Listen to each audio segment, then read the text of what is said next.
Pernah kepikiran gak sih siapa diri kita sekarang ini, sifat kita, cara kita berpikir, itu sebetulnya dibentuk di mana? Jawabannya mungkin bukan di sekolah formal atau dari buku-buku tebal, tapi dari sini. Yuk kita kupas bareng-bareng gimana unit perkecil ini, yaitu keluarga, sebetulnya adalah sekolah kita yang pertama dan paling penting. Coba deh, berhenti sebentar dan jawab dalam hati. Kemungkinan besar jawaban kamu bukan di ruang kelas kan, tapi di ruang keluarga atau di meja makan. Yap, pelajaran pertama soal mana yang benar dan salah itu kita dapatnya di rumah. Nah, inilah inti dari obrolan kita kali ini. Ini dia nih, ide besarnya. Keluarga itu bukan cuma tempat kita pulang dan tidur. Keluarga itu adalah ruang kelas pertama kita. Disinilah cetak biru karakter, kompas moral, dan cara kita memandang dunia itu pertama kali digambar. Oke, jadi apa sih yang bikin rumah jadi tempat belajar yang fundamental banget? Yuk kita mulai dari dasar-dasarnya dulu. Keluarga itu adalah lingkungan utama kita. Setiap obrolan di meja makan, setiap bercandaan sama kakak atau adik, setiap nasihat dari orang tua, itu semua tuh pelajaran loh. Tanpa sadar, dari situlah kita pertama kali belajar soal nilai-nilai, meniru perilaku, dan yang terpenting merasakan dukungan yang jadi pondasi kesehatan mental dan sosial kita. Nah, kalau keluarga itu sekolahnya, kira-kira apa aja ya mata pelajaran intinya? Sekarang kita bakal bedah kurikulum tak tertulis yang membentuk fondasi karakter dan nilai-nilai dalam diri kita. Ada 3 pilar kunci di sini. Pertama, menjadi teladan. Ini penting banget, soalnya anak-anak itu lebih sering meniru apa yang mereka lihat, bukan apa yang mereka dengar. Kedua, mengajarkan kejujuran, biar integritasnya terbangun. Dan yang ketiga, menumbuhkan empati, ini jadi dasar buat semua hubungan sosial yang sehat. 3 hal ini nih yang jadi kompas moral internal yang kita bawa-bawa seumur hidup. Tentu aja, kurikulumnya jauh lebih banyak dari itu. Mulai dari diajarin berani pas belajar naik sepeda, belajar tanggung jawab nyiram tanaman, sampai yang paling penting, belajar gimana rasanya memberi dan menerima kasih sayang. Setiap momen kecil ini adalah pelajaran yang ngebentuk kita jadi pribadi yang utuh. Oke, sekarang kita coba zoom out sedikit ya.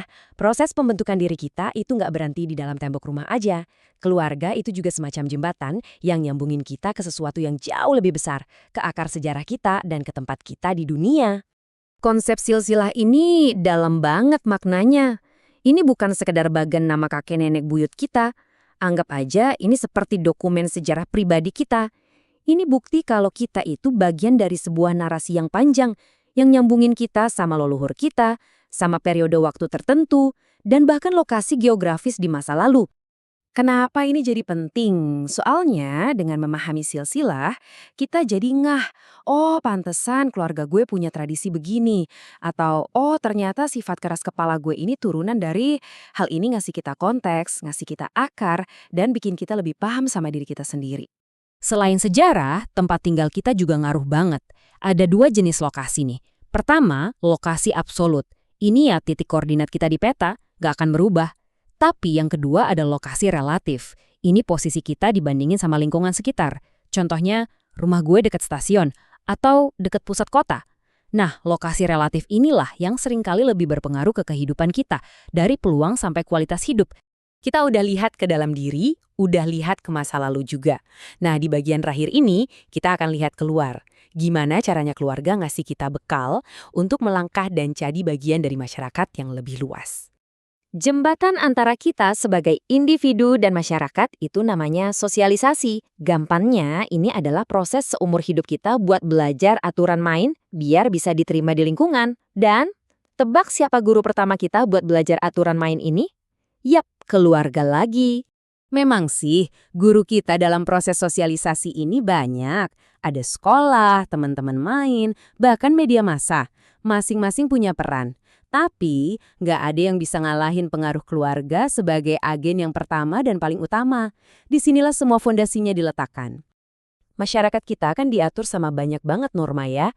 Ada norma agama, kesusilaan yang datang dari hati nurani, kesopanan dalam bergaul, sampai norma hukum. Nah, keluarga itu ibarat tempat latihan pertama kita. Disinilah kita mulai dikenalin sama semua aturan ini dan belajar gimana cara bermain di dunia sosial yang kompleks. Jadi, kalau kita rangkum semuanya, kita udah lihat sebuah perjalanan yang luar biasa kan? Dari pembentukan nilai-nilai paling pribadi di dalam diri kita, lalu meluas ke pemahaman soal akar sejarah kita, sampai akhirnya siap buat berinteraksi dengan masyarakat luas. Dan itu semua dimulai dari satu titik, keluarga. Nah, sebagai penutup, saya mau ninggalin satu pertanyaan buat kamu renungkan. Coba pikirin deh, pelajaran apa dari keluarga yang paling membentuk diri kamu sampai hari ini? Mungkin itu sebuah nilai, sebuah kebiasaan, atau satu kalimat nasihat yang nggak pernah kamu lupa. Karena pada akhirnya, kita semua adalah lulusan terbaik dari sekolah pertama kita. Terima kasih sudah menyimak.